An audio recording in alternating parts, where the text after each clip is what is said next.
most exciting man in mixed martial arts today. My fantasy football team is Team Gaethje.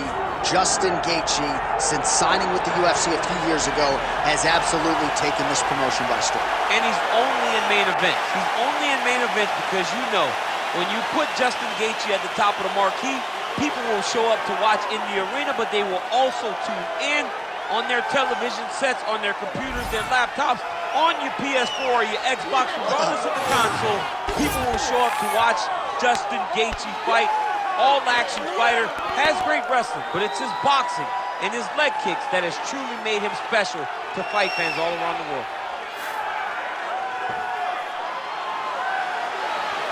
Justin Gaethje steps inside the octagon. He is ready to fight.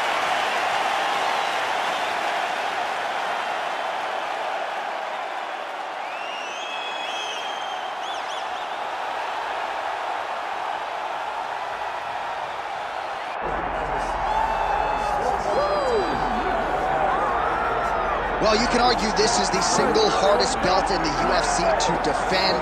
The UFC's lightweight division has long been a murderer's row, and this champion's latest challenger looks like he could come through and upset the apple cart.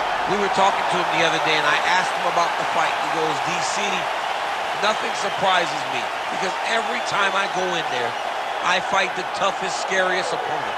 I understand my opponent's good, but I'm the champion for a reason, and I intend for it to stay that way. Seemed like he had a great training camp, a great weight cut, and even though there are definite stylistic challenges in front of him here tonight, told us on Thursday in the fighter meeting, skill for skill, I'm better than this guy everywhere, and I'm going to prove it in a big way in front of this capacity crowd tonight.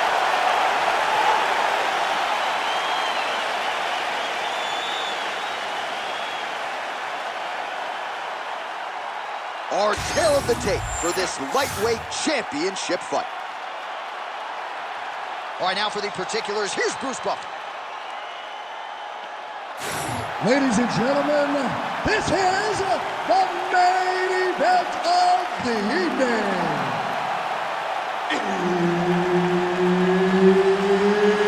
It's time! 5 rounds for the undisputed UFC Lightweight Championship of the world.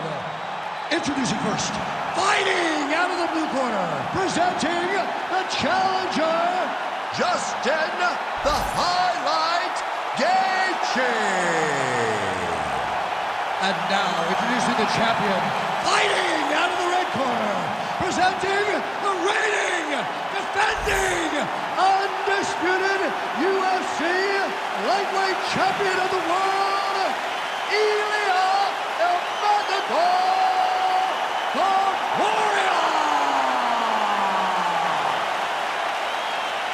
Herb Dean, our referee for this one. Let's do it. All right, so here is the former UFC interim lightweight champion, Justin Gaethje, as we get this early round underway. He believes he has a decided striking advantage in this matchup, and even though he can counter with the best of them, he said he's going to go on the offensive and maybe take some risks here tonight. Straight right, he misses. Oh, nice advance there by Gaethje, just relentless in his pursuit of not just perfection, but of the opponent. I mean, the pressure that he fights with is phenomenal. He's constantly in your face, constantly making you work, making you feel like there is no place for you to escape the pressure of Justin Gaethje. Frantic pace early on to this one. Nice takedown defense there by the kickboxer on that first attempt. Now, a lot of our viewers like the live wagering. I'm not saying that is necessarily a sign of things to come, but the takedown defense looked pretty good. Well, it's going to swing in his direction now, because you knew that if he was going to lose this fight, it would be because he could not defend takedowns. By defending this takedown, it gives this kickboxer a massive chance to be victorious at the end of the fight. Topuria gets tagged by that stiff jab. Defense not there for him thus far tonight. Well, he's doing a nice job here blocking these shots. The chin is tough, the hands are high. Pretty good job defensively thus far. Great job defensively. He's seeing everything. Oh, man, right there. I'm not sure his opponent knows where he is. No, he is on Beach Street right now. He's seeing Tweety Bird over the top of his head. When you take a hook like that, you are on. Wow. Look at the left hook. That's one of Justin's best shots. So 28 total strikes now for Justin Gaethje. Well, no denying that he rocked him, but couldn't quite get the finish. He hurt him real bad, but he couldn't find the shot that would put him to sleep. He threw a lot of punches, but he couldn't get the one to land on the button that would end the night. Nice shot to get inside and get the single collar tie. All right, so the big storyline in this one, his offensive prowess, particularly when it comes to landing those hooks. And I know you'd like to play Tony Romo. You think he goes back to it here? What? I am almost certain that he's going to go back to that specific punch because it's landed every time he's thrown it. And as the fight has gone on, it is landing with more force, and his opponent is starting to wear down. So I will not be surprised if we see another one that ends the fight. And a nice job at least staying upright on that. Dude's hurt. Serve him up. Go get him. Topuria's nose is bleeding now, so we'll see how he handles that adversity, but nothing ideal about it here in the middle of this fight. Targeting the body with the kick now. Second round, straight ahead. All right, so the round is over, and you see some obvious bleeding now. Looks like the cut is on the nose. Yes, it is. Cutman will try to get in there and shut it, but of course, as soon as he absorbs a strike this next round, that thing could reopen. Certainly bears watching here moving forward. Well, he had a lot more than a puncher's chance coming in. Big knockdown for him in the previous round. DC, talk us through the highlight. He got in his opponent's face, landed that big punch that put his opponent flat on his back. He couldn't get the finish, but if he lands one more time just like that, he will get the victory.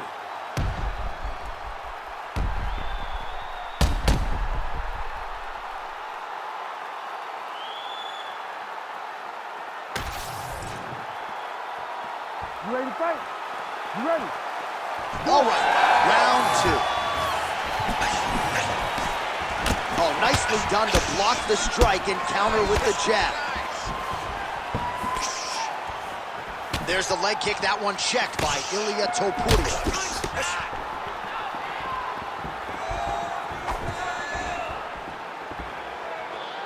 When both are prepared, these are the types of fights that we expect.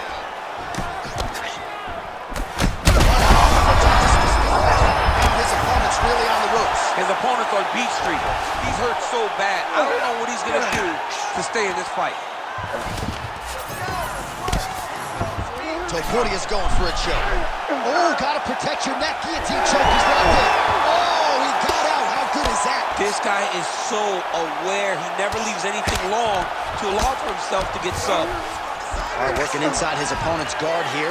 You cannot sit in these jiu-jitsu guys' guard. And you can't have one arm in, one arm out. Guys will start throwing up legs, chasing triangles. There it is. Now he's going to mount.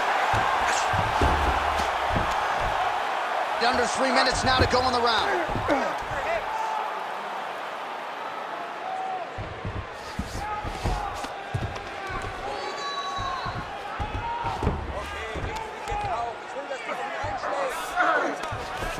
He's isolating an arm. Ooh, looks like it might be locked in. Once he gets you going, he's got so many ways to finish arm bars. Oh my goodness, he's getting it tight. Escape. Look, I gotta stop writing these dudes obituaries, man. I always think they're done. Surprise me. These are big shots, and they're not glancing blows. When he's throwing, he is landing so clean that his head is starting off the mat. He's working on the arm bar. Oh, he's got that submission locked in. He's in real trouble. John, it looks tight. It looks like he's gonna get this. Wow, somehow, some way he gets the arm out. It looked like he was done, John, but he was able to stay comfortable, stay patient, and now he finds himself safe. Well, he has expended a lot of energy going for these submissions tonight. I'm not sure his opponent is actually submittable. No, it doesn't seem like it because every time he goes for a submission, he gets close, or at least he expects to get close. But his opponent is so on his game that he's not giving him much to work with. This has been a beautiful display of grappling offensively, but also defensively. All right, 20 seconds to go in the round.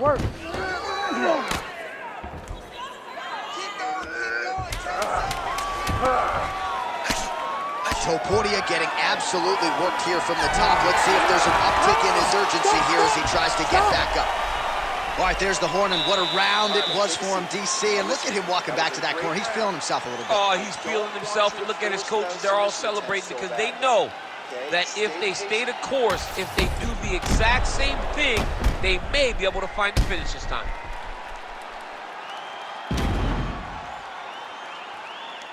All right, let's check out some of the action, DC, and how about the punching acumen by that fighter in that previous round? He does not waste anything. He does not loop punches. Everything's tight. Everything's precise. He's a sniper. We always talk about how he's a sniper. He is a sniper, and it showed in that exchange that allowed him to drop his opponent. Ready to fight? Ready. All right, here we go with this third round of this championship fight. On the inside, he's hooked now. He turned his entire body into that uppercut.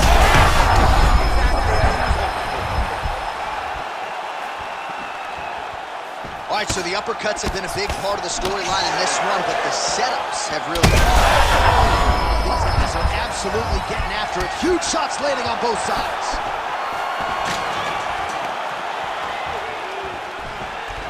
And now some separation. Able to land, but barely with that front kick.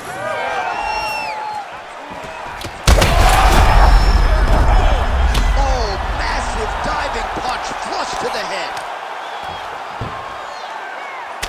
All right, well, that blow is buffeting from that cut with each strike landed, and he continues to effectively target that area. You know, we are talking about a guy with a super high fight IQ.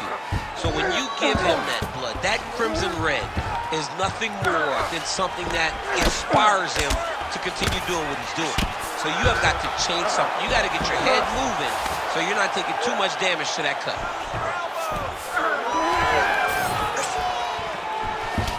And it looks as though he'll let his opponent stand up here. Yes, he will. Well, it's all pace and pressure down the stretch. He is really lighting him up now.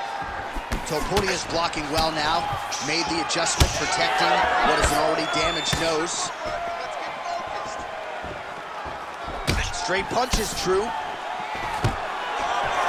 Nice. Nicely done. Under 2 minutes to go in round 3. That'll do it! Justin Gaethje! I mean, wow.